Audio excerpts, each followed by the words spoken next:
সাফ চ্যাম্পিয়নশিপের সেমিফাইনালে সর্বশেষ ভারতের বিপক্ষে জয়। তারপরে এই 22 বছর সময়ে যে 10 বার মুখোমুখি, কোনোবারই জয়ের হাসি নিয়ে বাংলাদেশ শেষ করতে পারেনি। ভারত বাংলাদেশের কাছে অজেয়ই থেকে গেছে এবং ভারতের নাক উঁচু থেকে আরো উঁচুতে উঠে গেছে।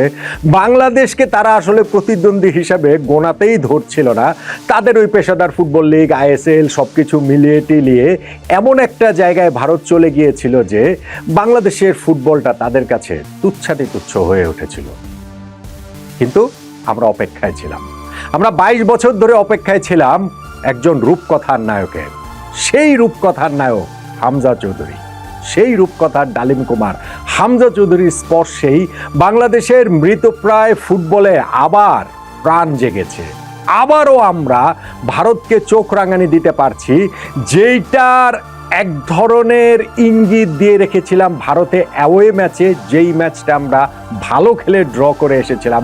হামজা চৌধুরী যেইখান থেকে বাংলাদেশের ফুটবলের সঙ্গে তার পথ চলাটা শুরু হয়েছিল, আর এইবার তো ঘরের মাঠে আমরা ভারতকে হারিয়েই দিলাম।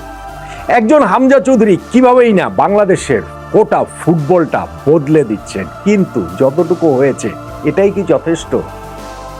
দেখুন, হামজা চৌধুরী আসলে কি পারেন না। এই যে অল্প কয়েকটা দিন এই বছরই জাতীয় দলের হয়ে তার ডেবু হয়েছে, তিনি একজন মূলত ডিফেন্সিভ মিডফিল্ডার, অথচ মাঠের সর্বত্রই তাকে দেখা যাচ্ছে। বক্স টু বক্স মিডফিল্ডারও শুধুমাত্র বলা যাবে না, বল যেখানে সেইখানেই হামজা চৌধুরী। শুধুমাত্র মনে হচ্ছিল যে গোলকিপিংটা তিনি করছেন না, সেইটাও দেখা গেল যে ভারতের বিপক্ষে এই ম্যাচে এক অর্থে করে ফেলেছেন।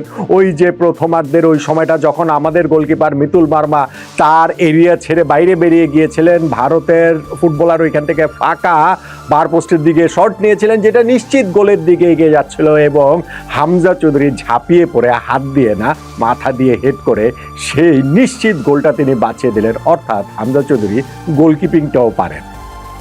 এর আগে যেটা হয়েছিল যে বাংলাদেশের জার্সি গায়ে বলছিলাম মূলত ডিফেন্সিভ মিডফিল্ডার, অথচ তিনি ডিরেক্ট ফ্রিকিকে গোল দিচ্ছেন, কর্নার থেকে উড়ে আসা বলে ছবল মেরে হেডে গোল দিচ্ছেন, তিনি পেনাল্টি থেকে পানেনকা শটে গোল দিচ্ছেন, তিনি ওভারহেড কিকে, বাইসাইকেল কিকে অসাধারণ গোল তিনি দিচ্ছেন। কিন্তু সবকিছু ছাপিয়ে গেছে ভারতের বিপক্ষে বাংলাদেশের এই জয়, যেই জয়ে হামজা চৌধুরী হয়তো গোল করেননি, তবে এইটা যে তার কাছে কতটা মিনিংফুল ম্যাচ শেষের প্রতিক্রিয়ায় হামজা সেটা বুঝিয়ে দিয়েছেন, যখন তিনি বলছেন যে লেস্টার সিটির হয়ে তিনি যে এফএ কাপ জিতেছিলেন, ওই রকম ওর চেয়ে বেশি হচ্ছে গিয়ে বাংলাদেশের এই জয়টা, ভারতের বিপক্ষের এই জয়টা। হামজা বলছিলেন যে 18 কোটি মানুষকে আজ খুশি করতে পেরেছি, সেইটা আসলে পৃথিবীর আর কোথায় গিয়ে পারবো। এই যে লেস্টার সিটি ক্লাবকে যে তিনি এফএ কাপ জিতিয়েছিলেন, আমি দেখছিলাম যে লেস্টার সিটির এই শহরটার জনসংখ্যায় 6.25 লাখের মতো। ওই শহরের বাইরে লেস্টার সিটির পৃথিবী জোড়া আর ভক্ত কোথায় আছে বলেন?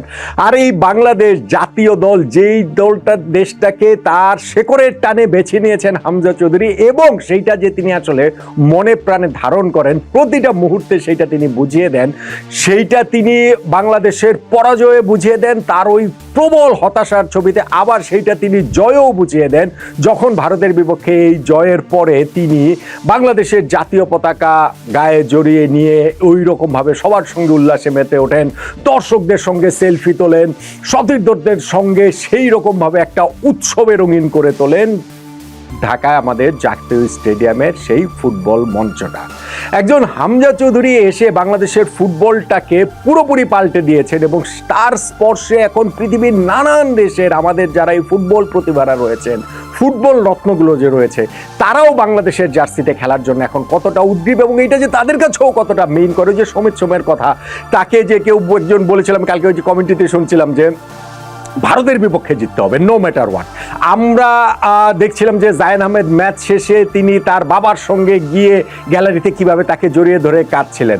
আমরা দেখেছি যে বাংলাদেশের প্রত্যেকটা ফুটবলাররা কিভাবে উল্লাস করেছেন। ভারতের বিপক্ষে এই জয়টা আসলে কতটা মিনিংফুল আমাদের জন্য। আমরা এই জয়ের মাধ্যমে ওয়ার্ল্ড কাপ কোয়ালিফাই করিনি, আমরা এশিয়া কাপও কোয়ালিফাই করিনি, বরং আমরা এই যে এই গ্রুপটাতে 4 দলের মধ্যে 3 নম্বরে রয়েছি। তবে ভারতকে 2 পয়েন্টে রেখে আমরা 5 পয়েন্টে পৌঁছে গেলাম।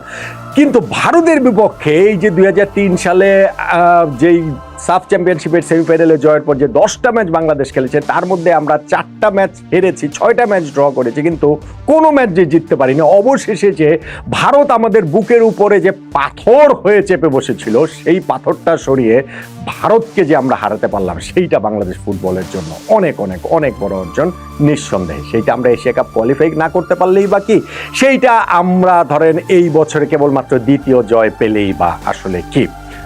দেখুন, হামজা চৌধুরীরা আজকে যেই বিপ্লবটাকে একটা পূর্ণতা দেওয়ার পথে নিয়ে যাচ্ছেন, যেটা শুরু করেছিলেন জামাল ভুঁইয়া, যিনি বাংলাদেশে এরকম প্রবাসী ফুটবলারের ট্রেনটা শুরু করেছিলেন, সেই ট্রেনটা চালু করেছিলেন। এবং সেই জামাল ভারতের বিপক্ষে কখনোই ম্যাচে জিতেনি। হ্যাঁ, এই ম্যাচটাতেও তিনি খেলেননি, কিন্তু সেই জয়ের অংশীদার তো তিনি হলেন। এবং এখন যে এসে আমরা এই বছরে এতদিন পর্যন্ত শুধু ভুটানের বিপক্ষে আমাদের একটা জয় ছিল, এবং এই এশিয়ান কাপ বাছাই পর্ব আগের 4 ম্যাচের মধ্যে আমাদের 2টা পরাজয় এবং 2টা ড্র মাত্র ছিল। সো কম্পিটিটিভ ম্যাচে এইটাই আমাদের ফার্স্ট ভিক্টরি এই বছরে। তো এই বছর আমরা 8টা ম্যাচ খেলেছি।